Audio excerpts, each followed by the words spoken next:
Ya, Assalamualaikum warahmatullahi wabarakatuh.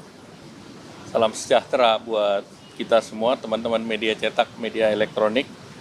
Tadi kami menyampaikan perkembangan perekonomian dan rencana terkait dengan kawasan ekonomi khusus. Dan tadi Bapak Presiden menyatakan bahwa terkait kawasan ekonomi khusus di Batang, beliau akan ke lapangan pada hari Kamis nanti, dan rencananya dalam Kamis nanti itu ada juga kerjasama Twin City Twin Parks. Jadi kerjasama antara Indonesia dengan Fujian untuk mendorong investasi industri di kawasan ekonomi khusus di Batang, dan direncanakan mereka akan investasi sekitar 16 triliun. Dan ini menjadi pembicaraan pada saat waktu Bapak Presiden bertemu dengan Presiden Xi Jinping yang lalu, sehingga ini merupakan tindak lanjut dari pertemuan tersebut. Kemudian yang kedua terkait dengan berbagai kawasan lain, kami menjelaskan mengenai perkembangan kawasan di Nongsa yang akan ada perluasan, di mana itu juga mengundang Bapak Presiden untuk hadir karena ada rencana beberapa data center akan masuk ke sana. Kemudian juga terkait dengan kawasan ekonomi khusus di Singasari, sekarang kita sudah masuk King College di sana, dan nanti akan masuk Queen Mary ke kawasan ekonomi Singasari juga. Dan ini adalah merupakan bagian dari keluarga Russell Group, atau yang memiliki selain King College juga Queen Mary, dan juga ada Imperial College. Jadi ini beberapa yang ada di sana.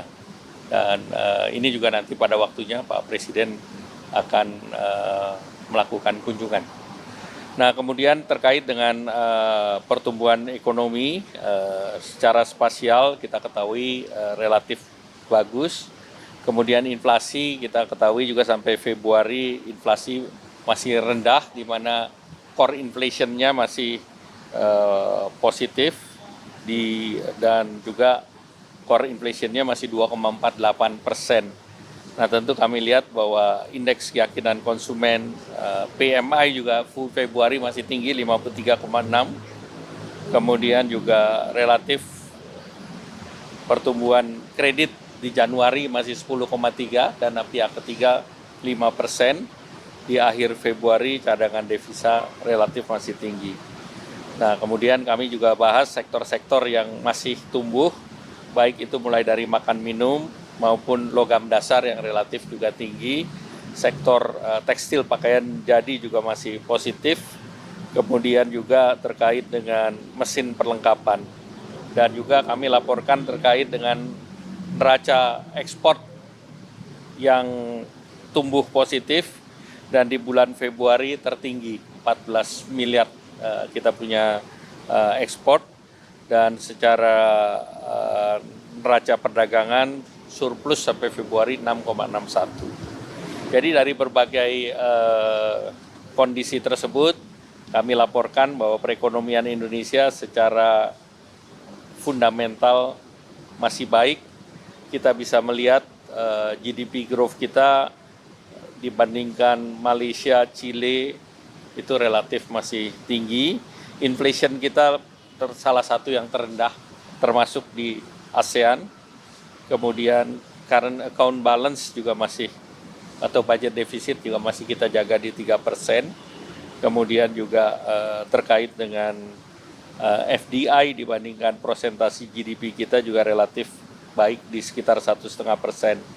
Jadi dari keseluruhan ekonomi kita berada dalam fundamental posisi yang kuat. Nah, terus kemudian kami laporkan juga perkembangan proses-proses kita dalam perjanjian internasional dengan OECD. Kita sudah mengirim sebagian inisial memorandum, masih berproses, dan nanti akan ada meeting di bulan Juni. Nanti tentu akan menentukan tahapan-tahapan selanjutnya. Kemudian terkait dengan kredit usaha rakyat, tadi kami laporkan ke Bapak Presiden bahwa terkait dengan kredit usaha rakyat, Bapak Presiden mengarahkan agar komitinya didorong untuk meningkatkan pembiayaan usaha produktif. Jadi usaha produktif tentu menjadi penting karena kredit usaha rakyat yang per sektornya kita lihat pertanian di 29%, perikanan 1,7, industri pengolahan di 7,6, memang perdagangan masih tinggi di 48,4% dan jasa-jasa di 14,2%.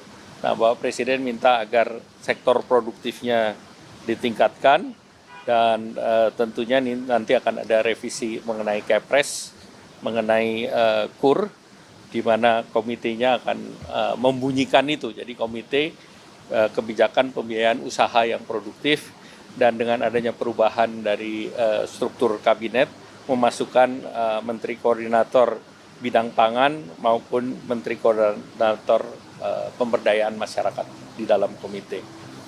Kemudian kita juga membahas yang terkait dengan rencana kerjasama EU-SEPA.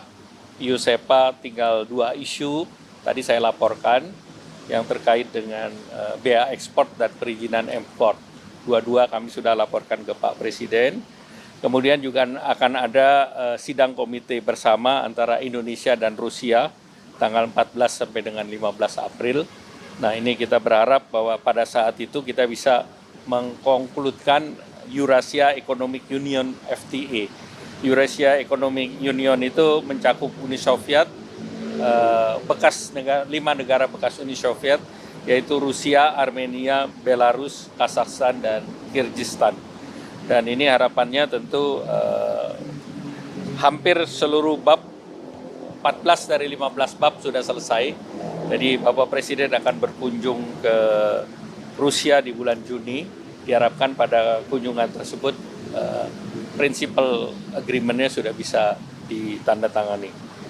Kemudian kami juga sampaikan terkait dengan CPTPP, yaitu Trans-Pacific Partnership.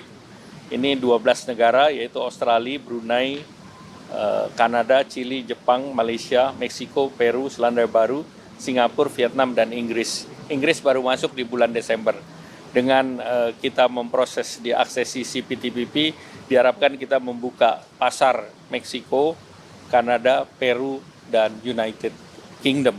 Nah, ini tentu akan membuka peluang pasar ekspor, di mana tentu terjadi penurunan tarif langsung pada saat kita masuk dalam CPP, dan standar CPP ini tidak menerapkan standar trade related aspect of intellectual property right. Jadi ini yang salah satu yang cukup baik dengan perjanjian CPTPP.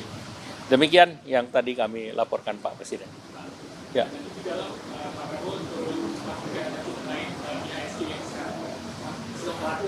Ya, pertama tentu fundamental ekonomi kita kan kuat. Ya, tentunya beberapa isu-isu yang dikembangkan itu tidak benar adanya, jadi ya diperjelas saja. Ya. Tidak ada. Ya. Baik, cukup ya. Terima kasih.